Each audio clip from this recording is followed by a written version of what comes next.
What's going on, everybody? Sorry about the short break I took, but I'm finally back. And today we're going to be talking about Frieza's older brother, Cooler, and how powerful he would be if he showed up in Dragonball Super. And we'll also be talking about a few hypothetical situations. Now, speaking of hypothetical, this whole video will be obviously about hypothetical scenario, because Cooler has never appeared in the actual canon series. He's been mentioned in the Daizenshu, even somewhat like Frieza's son. Although he's not actually in the main story, he's only fought non-canon characters or in timelines. So therefore, everything in this video is obviously non-canon and it's just a theory of a hypothetical scenario. So please keep that in mind when watching, although I will be as objective as possible with said hypothetical scenario. So there's not going to be any like weird fanboy theories or anything. I'm going to be as objective as possible. So I hope you guys enjoy. So we should probably start this video off by explaining that Cooler would absolutely shit on Frieza with no difficulty. Now, I don't mean Golden Frieza. I mean, obviously, Cooler versus Frieza, like normal Cooler versus normal Frieza. Like, Final Form Cooler would take Frieza by an arm and a leg and rip him in fucking half, like 1800 style, alright? He would completely dominate him. There'd be no fight whatsoever. In the Cooler movie, Goku, on top of being from like a more powerful non-canon dimension, as I've explained in my Brawly debates, he also fought a Goku that trained after fighting Frieza. He's one of the first people I've ever seen to completely just tank a Kamehameha and then swim through it like a pool of water, and then just decimate Kaioken times 20 Goku like he was nothing, like he was a child almost. And the same thing would happen with Frieza. You treat him just like that, if not worse. This being the same Frieza who in his first form could deliver 10 tons of force, completely obliterating a planet with over 10 times the mass or gravity of Earth, and obliterating it way beyond its gravitational pull and size to the point where it just didn't exist anymore, which would be a small dwarf star level feat. And then we know Frieza gets over 200 times more powerful in his final form. This is confirmed in all the guides. And then we know Cooler, in some of the in less credible guides, it's confirmed to be about 4 times more powerful, or 2.5 times stronger if you're looking at it from a certain ways in terms of a power level than his brother in his final form. So basically, Frieza in his final form, which is basically star level-ish, is around 120 through 200.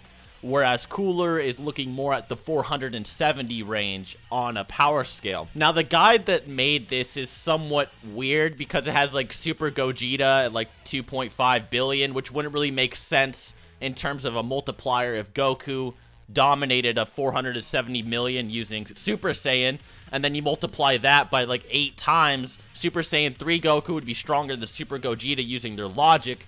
So that doesn't really make sense. Although, for Cooler, the level makes a lot more sense than it does for, say, Gogeta. For Gogeta, it's obviously something they just whipped out of their ass and didn't put any thought behind.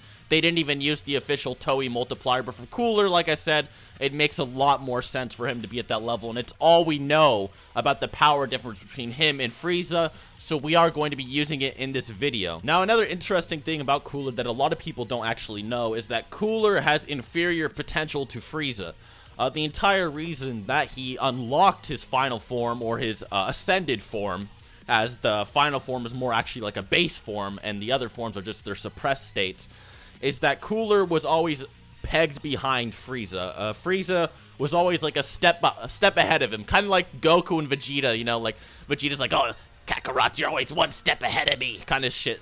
It was kind of like that. So Cooler's like, how am I going to surpass Frieza? And he did it. He found a new form to surpass his brother. Although the potential between them wasn't too massive. They were obviously still in the same league. There wasn't like some entirely different dimension of power, per se. And if you look at games like Xenoverse 2, which are also non-canon, I know, but Cooler's not really canon himself. In Xenoverse 2, Metacooler has more potential than Frieza himself. So, for example, Metacooler trains with Frieza, and Metacooler, without even transforming into a golden state, is actually able to be on par with Golden Frieza without even transforming. So it does make sense that base Cooler and base Frieza do have similar potentials to each other. I mean, they are brothers, after all. They share the same genetic line. It just makes sense that maybe Frieza would be slightly more powerful. Now, we give the hypothetical scenario that Cooler heard his brother died by a Super Saiyan, and instead of saying, oh man, fuck that guy, I'm gonna whoop his ass, he's like, alright, maybe I should, you know, fuck Frieza, I didn't like him anyway, he's gone, cool, I'm gonna keep doing me, but maybe I should get ready for just in case a Super Saiyan tries to whoop my ass or something. So Cooler starts maybe getting on his grind a little bit. And then he hears his brother comes back, more powerful than ever, so powerful he can fight the guy that just shook the universe, God Goku. And then he still got his ass beat. So Cooler's like, damn, I really need to step into gear here. So maybe Cooler trains for the next year or so until the Tournament of Power. And that's when Whis suggests to Goku and Vegeta, hey, maybe instead of going to pluck Frieza from his cocoon tree thing in hell, we should just get his stronger older brother who has been training to actually fight you guys. So this is where the interesting part is how powerful would Cooler be if he trained for intensively for a year to fight the guy that he felt shake the entire universe. So let's discuss that. Now obviously this theory will be using, of course, Cooler is just like pretty much has the same potential as Frieza, maybe slightly less, you know, give or take. We can't really, I don't want to use too much headcanon, so we're just gonna say he has vaguely the same amount. He might actually just have more in general if you look at the fact that his final form would have more potential than his base form. In about 4 through 6 months, I'm gonna go with 6 months to lowball here. Some people tell me it's 4 months, but we're gonna lowball and say Frieza trained for 6 months. So in about 4 through 6 months, Frieza went from arguably star level to arguably universal in power, maybe even greater. And that increase is massive. NASA has recently confirmed that the universe is possibly 10 times larger than we thought it was. So if Frieza went from 1 time star level to 1 septillion times star level, because there'd be that many stars in the galaxy, in the universe, and in fact we're ignoring completely the spaces between all of these, the planets, the nebulas, the dark matter, we're ignoring everything, we're just saying stars only, Frieza would still bare minimum be 1 septillion times stronger in 6 months. And so would Cooler, although Cooler can transform on top of that and increase his power by 4 times, and maybe 2.5 if you use Frieza's highballed power level in some of the guides. We have another interesting conundrum here. Does the training apply linearly, or does it apply exponentially every 6 months they train? So for example, would Cooler training for an extra 6 months, would that just add another septillion, or would it multiply by another septillion? So I actually did the math on this, so it's more like linear growth, and the Frieza race is just naturally like universal in power. If it's a linear growth, then it'd just be 2 septillion after the full year of training.